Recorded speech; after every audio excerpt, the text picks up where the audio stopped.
अब आपके पास एक प्रश्न है, प्रयास कीजिए, ये आपके कॉपी बुक में दिया हुआ है। क्या एक नंबर में कहता है, क्या 5 जो है एक धनात्मक परिमेय संख्या है? पहले ये बात बताओ, 5 परिमेय संख्या है कि नहीं? आपका क्या जवाब होगा? परिमेय संख्याओं के बारे में हम लोगों ने खूब पढ़ा। बोलो, ये जो 5 है परिमेय संख्या है कि नहीं? हम लोगों ने पढ़ा बटा वाला होना चाहिए, पी बटा क्यू के रूप का होना चाहिए। तो ये भी तो पढ़ा ना, किसी भी संख्या का बटा में कुछ नहीं रहता, मतलब एक होता है। 5 के नीचे कुछ नहीं है ये कुछ नहीं है, कुछ नहीं है मतलब यहां जो है ना एक छुपा हुआ रहता है, यानी 5 जो है ये पी बटा क्यू के रूप में है, यानी ये जो 5 है 5 बटा 1 के रूप का है ना, एक छुपा हुआ रहता है। तो इस तरह से ये क्या हो गया, बट्टा वाला हो ना गया, तो ये परिमेय संख्या हो गया। ठीक, अब परिमेय संख्या होगा, उसके बाद धनात्मक किसको कहते हैं? जोड़ वाले संख्याओं को। तो इस 5 में कौन सा चिन्ह है? जोड़ ही तो चिन्ह है, कोई चिन्ह लगा हुआ है नहीं है। और जब किसी संख्या में कोई चिन्ह लगा हुआ नहीं रहेगा तो उसको क्या कहते हैं? धनात्मक कहते हैं। क्या कहते हैं? धनात्मक। यानी ये हो गया हमारा धनात्मक संख्या है।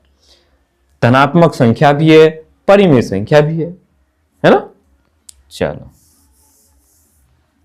अब ये तो हुआ, हमने सवाल समझ गया, बता दिया। जब बारी आएगी लिखने के लिए तो क्या करोगे? तो लिखेंगे 1 नंबर, है ना। बोलेंगे 5 1 नंबर बना रहे हैं ना, है ना। 5 1 धनात्मक, क्या है? धनात्मक परिमेय संख्या है, चूंकि इसे 5 बटा 1 यानी P बटा Q के रूप में लिख सकते हैं। 5 को हम लोग 5 बटा 1 के रूप में लिख सकते हैं ना, और ये ऊपर वाला P नीचे वाला Q हो गया।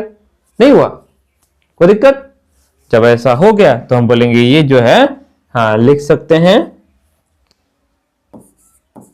तथा यह क्या है? धनात्मक संख्या है कि नहीं? धनात्मक संख्या भी है। कोई दिक्कत? मेरे ख्याल से कोई दिक्कत नहीं होना चाहिए। होगा? कोई दिक्कत नहीं होगा। आगे समझ में? चलो, अगर यदि ये दूसरा नंबर आ जाए, अब दूसरे नंबर का प्रश्न में है 5 और धनात्मक परिमेय संख्याएं लिखिए। आपसे कहेगा 5 ठो और धनात्मक परिमेय संख्या लिखो, तो आप नहीं लिख सकते हो? लिख सकते हो दूसरा नंबर में, है ना।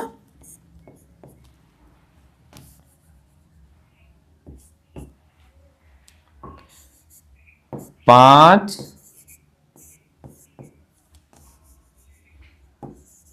धनात्मक परिमेय संख्याएं। अब अपनी मर्जी से लिखना है, ठीक है। यहां किसी का आंसर नहीं मिलेगा।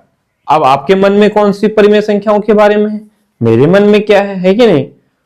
तो परिमेय संख्या बोलोगे तो कुछ भी लिखेंगे। जैसे अगर हम 1 2 3 4 5 लिख लिया तो ये सारे के सारे हमारे धनात्मक परिमेय संख्या हो गया। ये सब की सब परिमेय संख्या है। हाँ, ये प्राकृत संख्या भी है, नेचुरल नंबर्स, ये पूर्ण संख्या भी है, ये पूर्णांक भी है, और साथ में ये परिमेय संख्या भी है। शुरू में पढ़ा ना, क्या प्राकृत संख्याओं से मिलकर ही पूर्ण संख्या बनता है। जब प्राकृत संख्या में शून्य को मिला देते हैं तो क्या बन जाता है? वो पूर्ण संख्या। और जब पूर्ण संख्या में हम लोग घटा वाले संख्याओं को मिला देते हैं तो क्या हो जाता है? वो पूर्णांक हो जाते हैं। और जितने भी पूर्णांक है उन सब का बटा में कुछ नहीं है, मतलब एक तो है, एक के नीचे कुछ नहीं मतलब एक तो है, दो के नीचे कुछ नहीं मतलब दो तो है। हुआ ना ये सारे परिमेय संख्या? नहीं हुआ। अब कोई इसके अलावा कुछ और ले लेगा। बस याद रखना है कि धनात्मक होना चाहिए, यहां घटा वाला नहीं लेना है। घटा वाला ले लेंगे तो क्या हो जाएगा, ऋणात्मक हो जाएगा। ऐसा समझे? अब यहां कोई ऐसा नहीं लेकर के बटा वाला लेगा, 2/3, 5/7, 9/1, है कि नहीं, इस तरह से। ऐसा समझे? चलो ये हम लोग का हो गया, आगे बढ़े।